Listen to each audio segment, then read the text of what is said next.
Lesson 55, Solving Systems of Linear Equations by Graphing. A system of linear equations consists of two or more linear equations containing two or more variables. So you know linear equations to be in the form of y equals mx plus b, and that's what we're going to be working with today.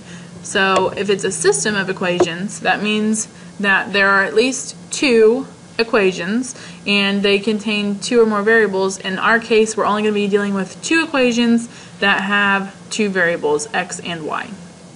A solution of a system of linear equations is any ordered pair that makes both equations true. So they give us this example and they say 3x plus y equals 9, x plus 2y equals 8, and they say that a solution is 2, 3. So I know that 2 represents x and 3 represents y. So I'm going to plug those in and check. 3, instead of x, I'm going to put 2, plus y is 3, equals 9. 3 times 2 is 6, plus 3 equals 9. 6 plus 3 is 9. 9 equals 9. That works. Let's try the other one. So instead of x, I have 2, plus 2 instead of y, I will put 3, equals 8. So 2 isn't going to change, plus 2 times 3 is 6, equals 8. 2 plus 6 is 8, equals 8. That one checks too. So this would be a solution of the system. Whoops, don't go. Okay. It says tell whether the ordered pair is a solution of the given system. So we're going to check this exactly the way that we did on the last one. They give me an ordered pair and they want me to find out if it's a solution to the system. So I know this ordered pair is x, y, and I'm going to plug it in and check. So instead of x, I'm starting with the first one. Instead of x, I'm going to put 2 equals 4. Instead of y, I will put 3 minus 10. So 4 times 3 is 12 minus 10 has to be equal to 2. So 2 equals 12 minus 10 is 2.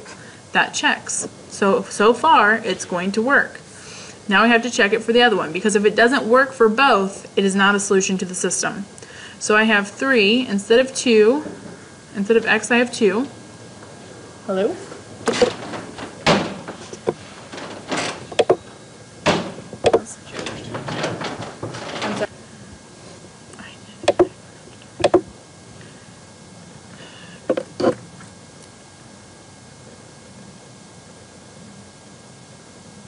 Are we recording? It appears that we are. Okay.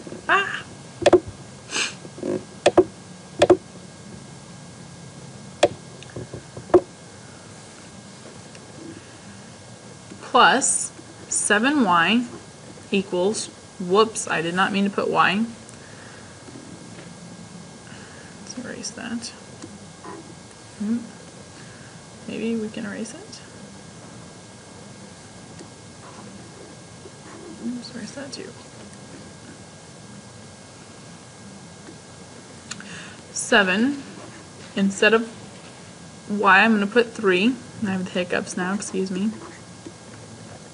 So I need to check this. 3 times 2 is 6, plus 7 times 3 is 21, has to equal 27 for it to work.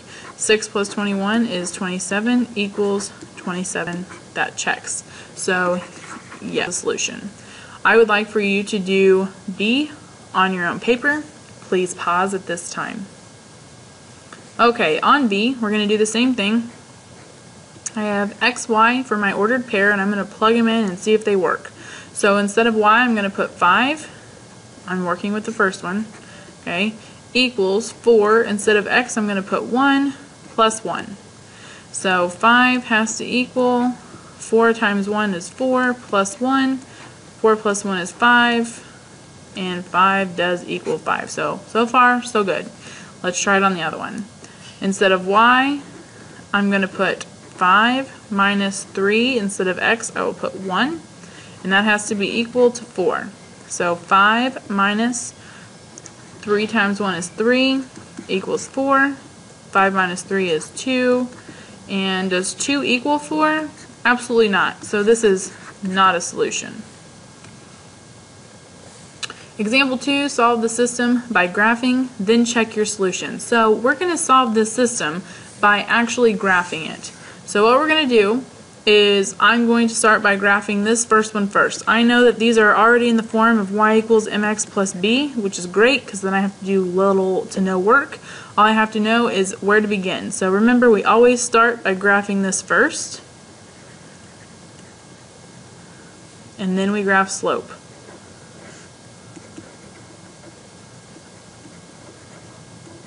Okay, so in this case, this first equation, the 5 is in the place of b. That 5 is my y-intercept. So I'm going to go up 5, 1, 2, 3, 4, 5, because it's positive 5 on the y. That's my first point. Now my slope, I have mx. I don't see what my slope is here because it's an understood 1. And anytime that it's just a whole number like that, we can put it over an understood 1 because 1 over 1 is the same as 1. So I am going to, from my point that I've already plotted, my y-intercept, I'm going to rise 1, run 1. So rise 1, run 1, rise 1, run 1. And whenever you are graphing to solve a system of equations, it is very important that you do a good job, because if you don't, you can really mess up your answer.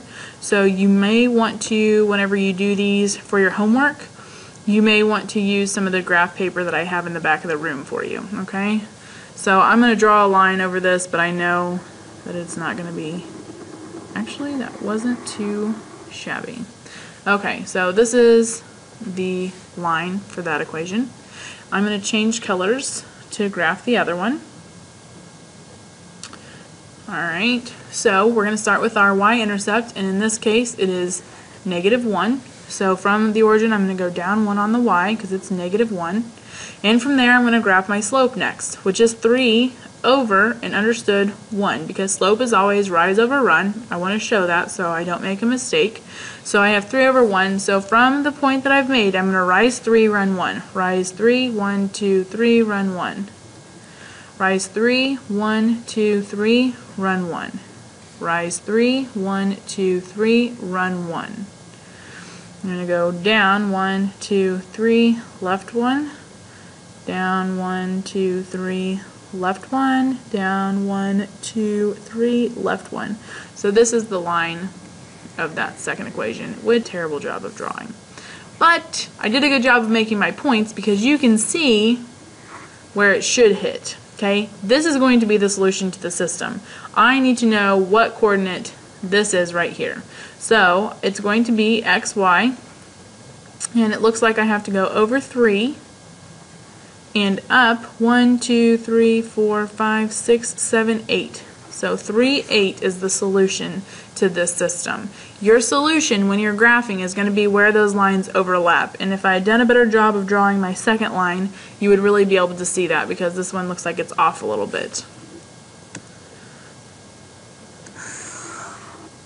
Okay, solve the system by graphing, then check your solution. Well, look at this. They aren't going to make it easy on us for long. They no longer have it in slope-intercept form. We always want our equations to be in y equals mx plus b form so that we can graph it very quickly and easily. So I'm going to start with my first one, 4x plus 3y equals 1. To get it in this form, I want to get y by itself, so I'm going to subtract 4x from both sides of the equal sign. Okay, those will cancel. I'm left with 3y equals, and I'm going to write my x term first, which is -4, because I want mx plus b, and then plus 1.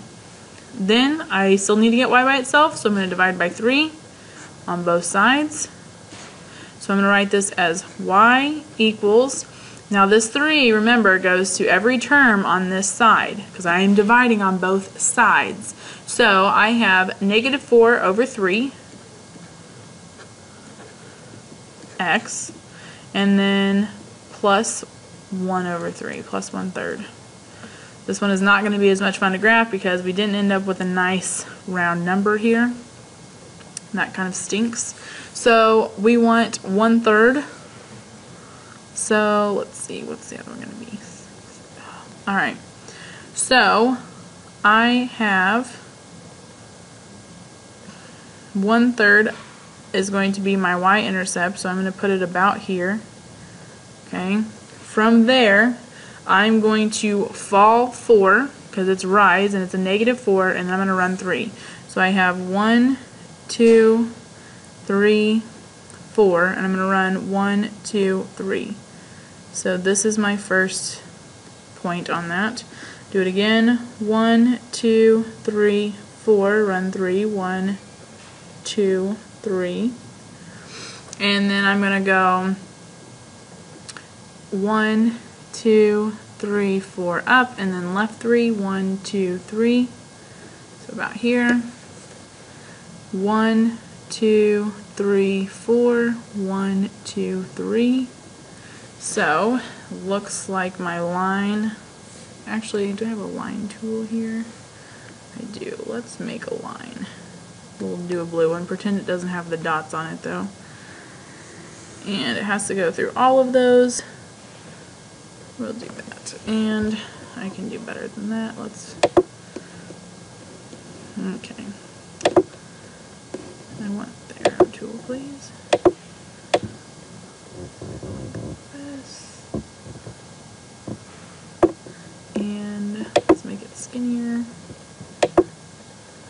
Looks pretty good. And we'll go ahead and put the arrows there to help us out. That looks pretty good to me. I don't know about you. Alright, so now we're going to get the other one in slope-intercept form. So I need to get my pen back here.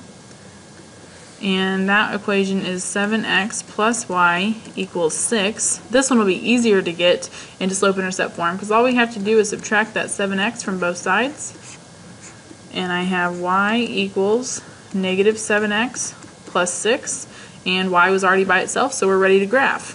So I have plus 6 is my y-intercept, so I'm going to go 1, 2, 3, 4, 5, 6. Okay. From there, I have a negative 7 over an understood 1. So I'm going to fall 7, run 1. Looky there. I can already see where they're going to hit each other. I'm going to fall 7, 1, 2, 3, 4, 5, 6, 7, run 1.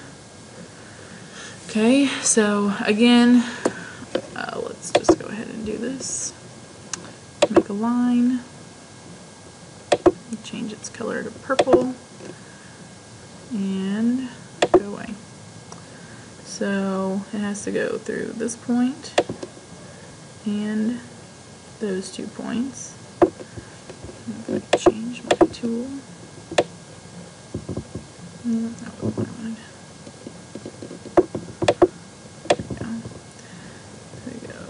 This. Okay, change the thickness, put arrows on each end, and you can see very nicely where those two things meet. Okay, so the point that they meet at is the solution to the system, so we need to make sure that we identify that, and that is going to be 1, negative 1. Final answer. Solve by graphing and check the solution. So, again, we don't have the first one in slope-intercept form, so we need to get it that way. We have 2x minus y equals 8. So to get y by itself, we're going to subtract 2x from both sides, which leaves us with negative y equals negative 2x plus 8. Divide by negative 1 on both sides because I don't want a negative with y, I just want y, so I have to get rid of that. So I have y equals negative 2 over negative 1 is just going to be 2x. 8 over negative 1 is going to be negative 8.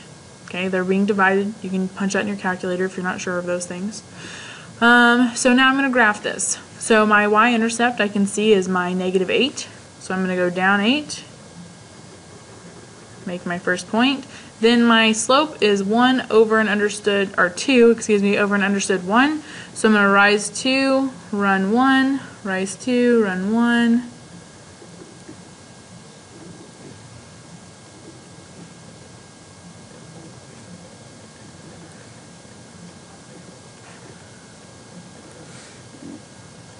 Alright, so my line